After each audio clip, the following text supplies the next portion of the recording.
না এটা নির্মল batch, class 12-এর জন্য নির্মল ব্যাচ। স্যার আপনি তো ব্যাচগুলোর নামগুলো খুব ভালো রেখেছেন, কোনো কোথাও রেখেছেন নির্মল ব্যাচ, শ্রেয়স ব্যাচ। আপনার কি এতে কোথাও লিঙ্ক আছে? তো আজকে তো তোমার লেকচার নাম্বার 2 হতে চলেছে। তো স্যার আগে বলুন না, আপনি ডেলি পড়ান আর গল্প করেন, কিছু না ডেলি পড়াতেই থাকেন। তো আজ বলুন নির্মল ব্যাচ এবং শ্রেয়স ব্যাচের লিঙ্ক ডে।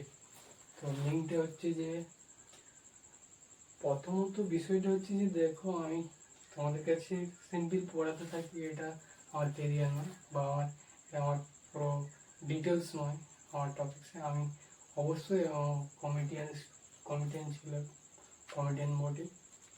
তো পড়াতে থাকি, আস্তে আস্তে তোমাদের সাথে পরিচয় হয়ে যাবে এবং অবশ্যই আমার কমেডিয়ান চালু করে দেবো, কিন্তু আগে কন্টেন্টের উপর সবসময় ধ্যান দেওয়া দরকার, তো এটাই আমাদের ডিউটি। তো নির্মল ব্যাচ এবং শ্রেয়স ব্যাচের এ দুটোর মধ্যে কি লিঙ্ক?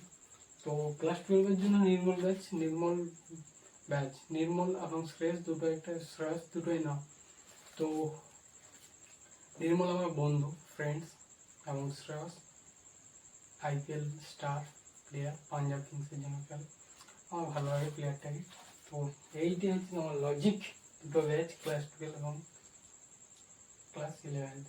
আর তোমাদেরকে ক্লাস ইউটিউবের জন্য ক্লাস রেডি করেছি, যেখানে শর্টসের মাধ্যমে আমি তোমাদেরকে কীভাবে শেখাবো যে ইউটিউবে অ্যাজ এ ক্যারিয়ার কীভাবে চুজ করা যেতে পারে, ইউটিউবে কোন কোন টপিকস জানানো দরকার, সেই সমস্ত টপিকসগুলো তোমাদেরকে শেখাবো অবশ্যই।